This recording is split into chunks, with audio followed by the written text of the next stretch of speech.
Hello friends, एक बार फिर से स्वागत है आपका हिंदी साहित्य लहर में। फ्रेंड्स, आज हम 20 हिंदी साहित्य के अति महत्वपूर्ण प्रश्न हल करेंगे। तो चलिए शुरू करते हैं आज की टेस्ट सीरीज। तो आज का पहला प्रश्न है, खड़ी बोली का प्रयोग सबसे पहले किस पुस्तक में हुआ?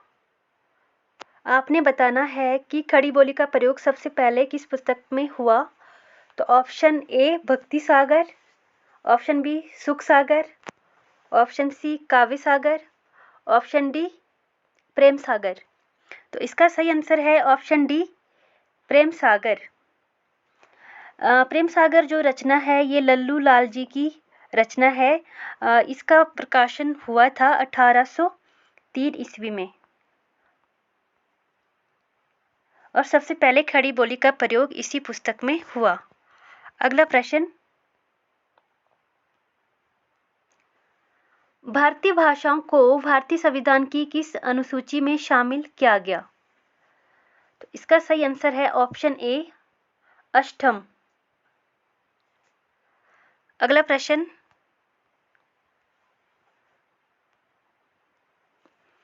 पुष्टि मार्ग का आधार ग्रंथ कौन सा है? इसका सही आंसर है ऑप्शन सी श्रीमद् भागवत। अगला प्रश्न,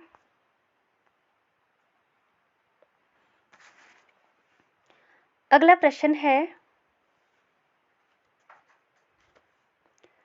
हिंदी साहित्य के आदिकाल का अभिनव जयदेव किसे कहा जाता है? तो हिंदी साहित्य के आदिकाल का अभिनव जयदेव किसे कहा जाता है? तो इसका सही आंसर है ऑप्शन बी विद्यापति। विद्यापति के और भी कई नाम थे, जैसे मैथिल कोकिल और कवि शेखर। तो अभिनव जयदेव, मैथिल कोकिल और कवि शेखर, इन सब नामों से विद्यापति को जाना जाता है। अगला प्रश्न,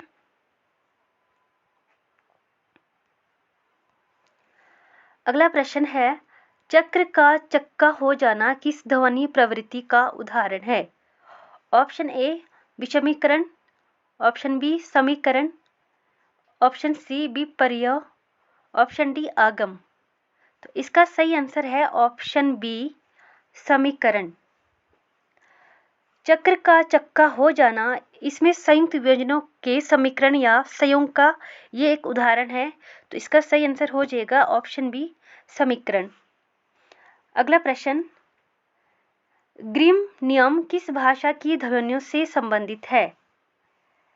ग्रीम नियम किस भाषा की ध्वनियों से संबंधित है? तो इसका सही आंसर होगा ऑप्शन ए जर्मन।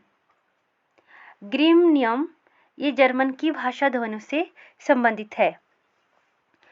इसके बारे में थोड़ा सा जान लेते हैं।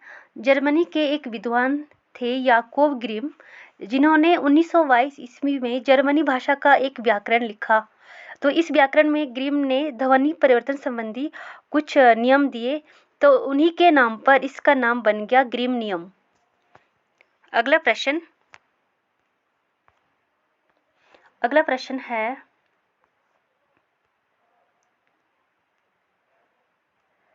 कृष्ण गीतावली किसकी रचना है? कृष्ण गीतावली किसकी रचना है? तो इसका सही आंसर है ऑप्शन डी तुलसीदास। कृष्ण गीतावली तुलसीदास की रचना है। कृष्ण गीतावली ब्रजभाषा में लिखा गया एक गीति काव्य है, जिसमें वात्सल्य रस है। अगला क्वेश्चन,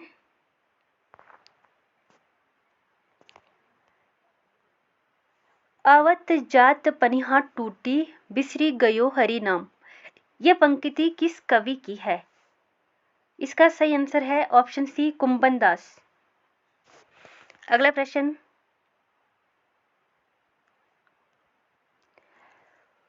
कुंदन को रंग फीको लगे झलकई अति अंगनी चारु गोराई, ये पंक्ति किस कवि की है?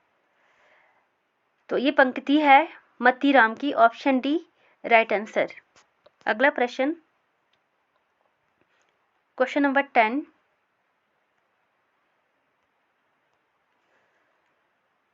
तंत्री नाद कवित रस सरस राग रति रंग, अन बूढ़े बूढ़े तीरे जे बूढ़े सब अंग। इस दोहे में कौन सा अलंकार है? तो इसमें कौन सा अलंकार है? इसमें अलंकार है विरोधाभास अलंकार, ऑप्शन बी राइट आंसर। ये एक दोहा है जो बिहारी सतसई से लिया गया है। तो यहाँ पर बातों का परस्पर विरोधाभास हो रहा है, तो इसलिए यहाँ पे विरोधाभास अलंकार है। अगला प्रश्न,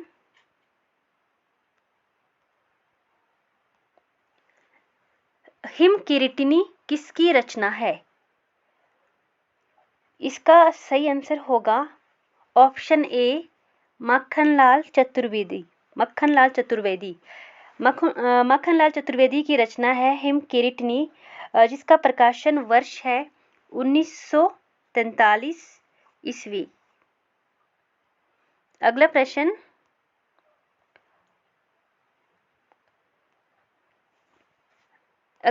है कछुआ धर्म किस विधा की रचना है? कछुआ धर्म एक निबंध है, तो इसका सही आंसर होगा ऑप्शन सी। अगला प्रश्न, ए लड़की किसकी रचना है? ए लड़की रचना है कृष्णा सोबती जी की, तो इसका सही आंसर हो जाएगा ऑप्शन डी कृष्णा सोबती। अगला प्रश्न,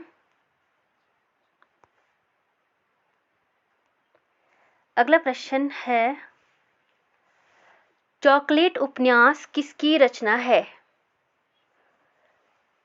चॉकलेट उपन्यास किसकी रचना है? तो ये रचना है पांडे बेचन शर्मा उग्र। पांडे बेचन शर्मा उग्र की, तो इसका राइट आंसर हो जाएगा ऑप्शन बी पांडे बेचन शर्मा उग्र। अगला क्वेश्चन, शकुंतला की अंगूठी के नाटककार कौन है? शकुंतला की अंगूठी ये एक नाटक है, इसके नाटककार कौन है? तो इसका राइट आंसर है सुरेंद्र वर्मा, ऑप्शन ए सुरेंद्र वर्मा। शकुंतला की अंगूठी 1990 में इसका प्रकाशन हुआ। अगला प्रश्न, नंबर 16। प्रश्न नंबर 16 है आह वेदना मिली विदाई किस नाटक के गीत की पंक्ति है?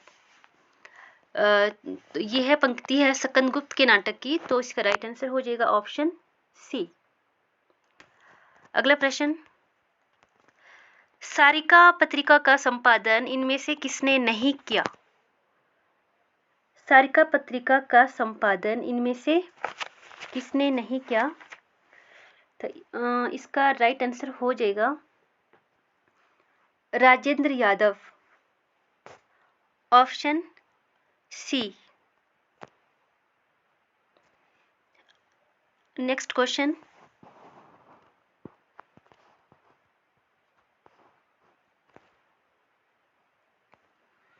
महात्मा गांधी अंतर्राष्ट्रीय हिंदी विश्वविद्यालय का मुख्यालय है, तो यह है वर्धा में, ऑप्शन डी राइट आंसर।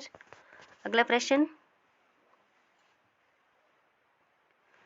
काव्यानुभूति की जटिलता चित्तवृत्तियों की संख्या पर निर्भर नहीं बल्कि संवादी विसंवादी वृत्तियों के द्वंद्व पर आधारित है। ये कथन किसका है?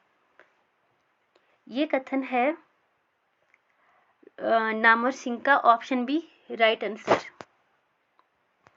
नेक्स्ट क्वेश्चन,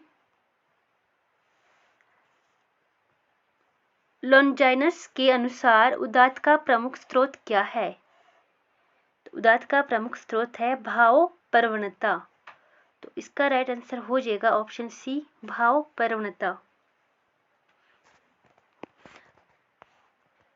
ये हमारा लास्ट क्वेश्चन था। आज के लिए इतना ही, धन्यवाद।